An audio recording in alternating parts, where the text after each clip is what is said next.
Hi, welcome to the Louie File. I wanted to spend a few moments talking to you about something that is not going to be popular. You know, throughout the Old Testament, the children of Israel suffered a lot of unnecessary hardship, primarily because they were fleshly people. They were immature in their understanding, and all they did was murmur and complain. They fussed and fumed all the time with Moses about their situation. They were hot, and they were tired, and they were hungry, and they wanted to go back to Egypt. Why did you bring us out here to die? Weren't there enough graves in Egypt, they said. You know, in Proverbs 6, we got a short little list of things that says God hates, and one of them is Proverbs 6:19. It says, a false witness who utters lies, but then it says, and one who spreads strife among brothers. You know, gossip and complaining and what we might call drama in the Christian's life, God hates it. He hates it. You know, in Hebrews, the last part of Hebrews 3 and beginning into chapter 4, it tells us that the children of Israel never entered into the rest God promised them because of unbelief. Well, to me, I'm starting to think that maybe their murmuring and complaining on the journey was a sign, was more or less like a fruit of the unbelief. I think that could be true. So complaining and strife, you know, it's also, according to the Apostle Paul in 2 Timothy, he warns him that these things are going to increase in the last days, as he puts it. Let me just read a few lines here to you from 2 Timothy 3. Listen to this.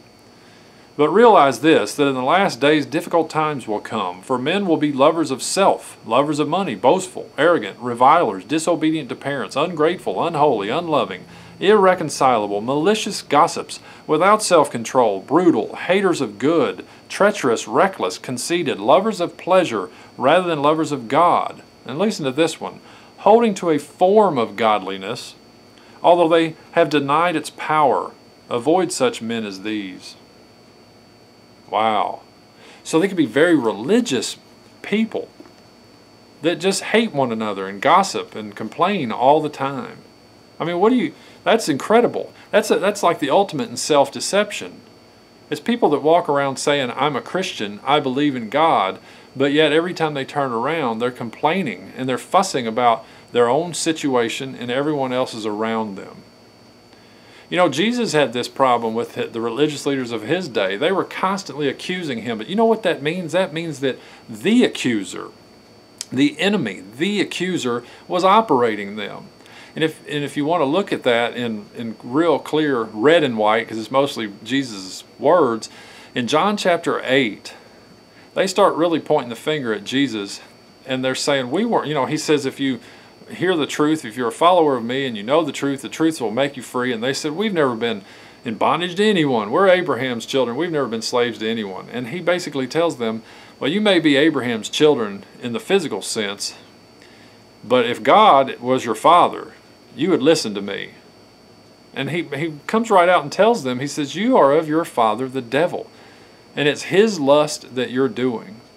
Remember, these were the religious leaders. These were the people that could quote to us what the law said and what the prophets were all about and the predictions and everything that happened throughout the history of Israel. They were memorizing this stuff, and yet they were hateful, and they accused Jesus of having an unclean spirit even. I mean, it's quite incredible. You know, the enemy's greatest trick ever is to get us so full of ourselves and our self-righteousness that we're deceived. And we end up doing his lust for him. We become a participant in the method or the means, the body by which the accuser of the brethren operates through us. I pray that our eyes would be open to this, and that when we start to complain or murmur or fuss or cause drama or stir up stuff among the brethren, we realize that God hates it, and that we would learn to step back and give people grace. That's my word for you today. Go out today and show mercy. Mercy will be shown to you when you show mercy to others. You know, and giving people grace is just merely treating people the way that God has treated you. So give some people some space today Let them breathe. Give them the benefit of the doubt. And by all means, don't gossip and don't accuse them. God hates it. I'll talk to you next time.